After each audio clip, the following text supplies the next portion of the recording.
د خبریال ډاټ کام قدرمنو لیدونکو سلامونه او ښې چرې. خدیجه اشرفي یم د خبریال ډاټ کام همکاره په غزني ولایت کې.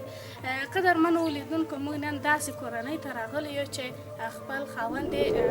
په دې وروستیو کې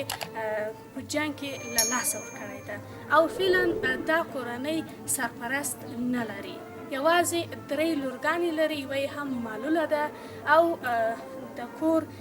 نفقه چې کوم چې خاوند لاسته راوړل فعلا نسته. تاسو وینئ چې ډېر په ویرانه کور کې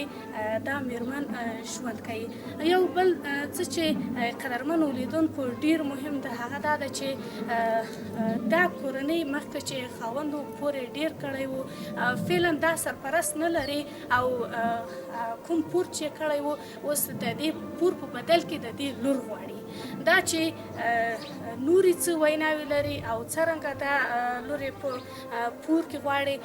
نو د خبریال ډاټ کام قدرمنو لیدونکو تاسو یو ځای له ما سره ملتیا وکړئ تر څو هغه ویناوې چې دا میرمن لري له تاسو سره یو ځای شریک شي. قدرمنو لیدونکو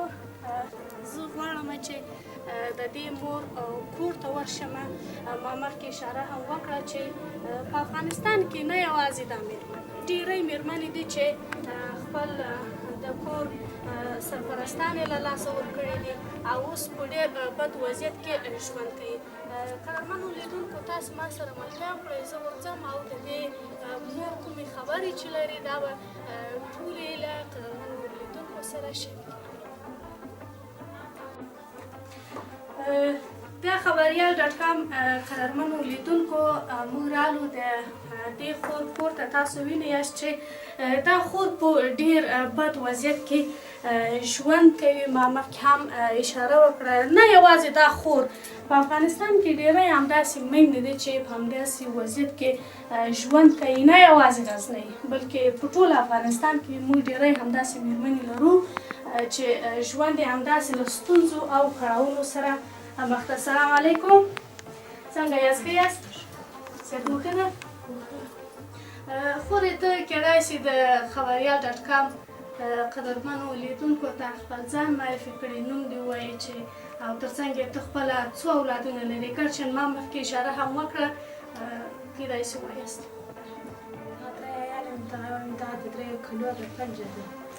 معیوبه ده؟ أنا شاينة دارس خليتها عشان صار كذا كده مخام سدلت راس كورته قالك درينم لك البيت درينم لك البيت بسالي باندي يعني دا مشكلة ما تكيولا اللي بيرتم راو جرزا ولا بتشاراتي تنراو لو سدي راسي زر عليهم دروازة كدي ورز مودة تينيني بداخل كيوم فمو بس مخت زوا كلكم بيرتاس فيديوهات عوالم ستا درازات من كانت سكول فكن زر عوالم تينيني اللي كانت سلوى سيغما خلقة تابي زين فوقن ديكور كتوك نستا لرارة. کیدای شي ته خپله قدرمنو لیدونکو ته ووایاست چې د ژوند قسم وکړئ چې خاوند مو څنګه له لاسه ورکړی؟ خاوند من عجال كلنا كرباخ كده زيري دم كاو ماما كرت لنا غدا سرعته في الوجه بروسة في الوجه شيء سلو يارخ لما خذ زخمه والولد كده اللي بيعي يو الكوت ده بورون طول ما تذكري دي بس ده غا بورون وكل سكوت طلع تغن شكيرة تغ كار ده غيدك بورو كلا شو رستي شيء سلو یاره چې ور بیرته بیا ماته بل چا جنرال لا راي وستل سپور به وخت تا دکی بیا اوس کله وایي ته خو پورت بزتا کورت ګرنر تر واچوم کله وایي سملو به کو کله وایي څه وو کله وایي څه وو تا دې مازوند د دې ماز دغه سړی زنه لرم تورونه مې د ډول شهیدان دی ون خور د شهید د درې سر شهیدان لمور تک تنازع پاتې یم د غیر د الله لغه پاتې نور داس څوک د ما قریبان نسته نه داس نه سبز لرم. دا کسان چې تا ته وایي چې دا باید موږ ته پور کې راکړئ، دا تاسو کوم مناسبت ورسره لرئ؟ یعنې خپلوان مو د پردي دي څوک دي؟ سړي تر ګورونه مې دي ما خپل نه دي نږدې کسان مو نشته؟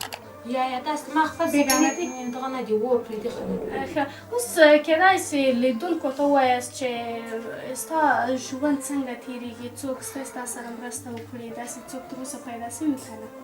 ما سره د پښتوناباد رئیس مرسته کړې ده، پروسه کال یې ټول کال ماته شی راوړی، سړی یم شهید شوی ده، که وریځې وي که ولو وي هر کومک په وب کې نیولی یم. اوس له خپلې جیبې راکړې دي دغسې لس وارې مې یتیمانو ته پروسه اختر ته کالي راوړلو، د اختر شی ټول هغو راته راوړلو، د پروسه روژې شی ټول هغو راته راوړلو. څه خو په زکات که چا زکات په یا سل یا 200 کور ترې رالېږلي او یا زه ورغلې یم راکړي نور چا داسې کومک له ما سره نه ده کړی نه داسې شی ماته چا راکړي دي د چی چا راته راوړي دي زه تا د نیستي ځوان د کومې چې وځم یا جومات لمانځه ته ولاړ شم یا د ترا باندې مهربان شي یا بل راباندې مهربان شي سل دې 200 هغه د ما د عیال دغه د کور کرایه راباندې ولاړه ده دا نور د کور کالی ټول په کرایه کښې ماته شوی وجه نه درلوده د کور کالی ټول په کرایه کښې کله چې ستا خاوند شهید شو له لاسه دې ورکړل او دا خلک چې راتلل چې موږ په پور کې دا غواړو تا دوی ته داسې یو قناعت ور نه کړو چې اوس خو زما خاوند شهید شوی ده له لاسه مې ورکړی ده تا پور هغه ته ورکړی ده دوی تا ته څه وویل داسې یو څه درته ویلي که نه ما دغسې ورته زه دې 2-3 وار رالو زموږ پور ته باندې ما ته معلوم شو د تا سیاق په ما نه کې یو خدمه وینې زه په خپله شی نه لرم ولې اطمینان خو د ده عیال ده تاسې د په اطمینان درسره کېنوي او ته وایې زما سره په تو اطمینان وایې که دا 2 کاله ته پرې ناسته یې وایې زه د اطمینانه نه ولاړېږم ته مجبوره یې چې اطمینان یې ساتي د ده پور به هم پرې کوې ما ورته ما خو زه پیدا کړم زه به د تا پور پرې کړم اوس خو که دا اطمینان یا دولت مناسب بولي یا تاسو مناسب بولي یا دې ورکړن یا دې وړنې خو زه بیا تاسو ته کوم که تاسې ورکړن نه دا کوچنی بیا ماره ګزاره نه کړي چې زه دې باندې وځم دې ما پسې بلک ته ولاړ دی چا سره ګزاره نه کړي ښه نه ستا کوچنیان چې تاسو ته کوم پرې په تاسو کړي ما به هم زه ورته پرې تاسو دا کوچنیان هېڅ واره نه خوري ضرر به وچوي دې وایي صحیح ده چې بیا بل چا راته دغه کړلو چې ته د دوی پور په کرار پرې کړې یا د نجونې ورکړې یا له یو بل خوا ته دې ته یو غیر شی پیدا کړي دوی به مجبوره وي په هغو پور به تا سره قیمت کوي د نجکانو په کار نه لري ما ورته ما صحیح دی ما خو اوس کې زه به هغه منډه ورته وکړم که نور اوس نه کړې نور خدای کرب څه نه لرم چې ما ته پور راکړي یا دې ما پور پرې کړي که زه ځینې ولاړ شم دې وړو اطمینان خو دا در په دره خاک په سره دي چې زه بیا زه په دې لوڼه ناسته یم بېکاري به پرې ناسته یم او زه په دوی پومپټو کوم په تورو لوڼو زه وایم چې یا زما ژوند دې ختم شي زما ژوند دې تباه برباد شي دغو اطمینانه زندګي خرابه نه شي ما د خپل ژوند د دغو اطمینانو په سر ورکړی دی خلک اختر ته سودا راوړي د ما زړونه ورته کېږي یم دې عیال نه ورته کېږي خلک خوراک شی راوړي له سواله خلاصي زړه یې ما نه ورته کېږي زه وایم چې یا دغه به ټولې زه په ځان واخلم چې ما دغه عیال در په دره نه شي او ورک نه شي دغو پورو ته ما د ما سر ورکړی دی زه وایم چې یا دا پور دې زه په غاړه وړم په هره خوا یې بیا تاسو به یوه خوا پیدا کړو چې دا د ما اطمینان در په دره نه شي که دغه دواړه خو زه په کور کې کړم دغه شله لږ ما څوک قبلوي څوک یوې ورځې دې خدمت کوي خو هر سړی به یې په پښه پورې وږي نو بیا به د ما ژوند ته زندګي چې زه په ما سترګو ورته ګورم او له ما اطمینان بل کشوي ما دغه اطمینان نه لوري که نه نور خو نه دا قریب لرم سپی کېنم نه مې داسې قریب شته چې ما غم د اول تر اخره ما خو چا د یوې شیرینې خیر د خپلو قریبانو نه ده رارسېدلې نه راته راغلي دي نه راباندې راګرځېدلي دي د څه وجه دوی په ما نه راګرځي په ما پورونه باندې دي وایي موږ خور لور په سبا راته وایي دا کونډه د شی نه لري یا به راته وایي یوه ګولۍ اوړه راته راوړه یا به راته وایي لیست شی راته راوړئ یا به راته وایي ستاسو دا د ما د پور غم راسره وکړي خو دا داسې په وخت دی له ما سره نو قریب مو غم نه ده ځړلی که او بعد وایي بیا به له ما سره هر قریب کېناست هر قریب به ما ته د هر سړي به زه قریبه وم نن زه مسکینه یم نن زه په اطمینانه پخه یم نن زه شی نن شي وجه نه لرم ما ته یو قریب نږدې نه راځي یو قریب مې خوا ته نه ورپرېږدي زه دغو اطمینان سره په دغو کنډوالو کې په دغو غریبۍ په ژوند کې عادت پرته یم ورځ چای مې ورکړم ورځ نه خورم ځان سي ته اطمینان مې ورک نه شي دا د مو ژوند دا د مو زندګي ده د مو د پښتنو فعلا خپله هم کار کوي که نه خپله اوس دا د باید د ګوتو کار کوم یا د زرتارو کار کوم یا سپین کار وکړم یا د مریو کار کوم بیا دا خرڅوي دغه خرڅوم یا د بیې کار ونیسي هغه مې هغه کوم بیا یې بېرته خرڅ کړم د بیې کار څرنګه ګنډو یا داسې وکړم چې په نیمه زه د زرتارو شی راوړم په نیمه یې وکړم نیمه دې ته وکړم نیمه یې ځان ته راوګرځوم هغه ځان سره راکړم هغه بیا زه بېرته خرڅ کړم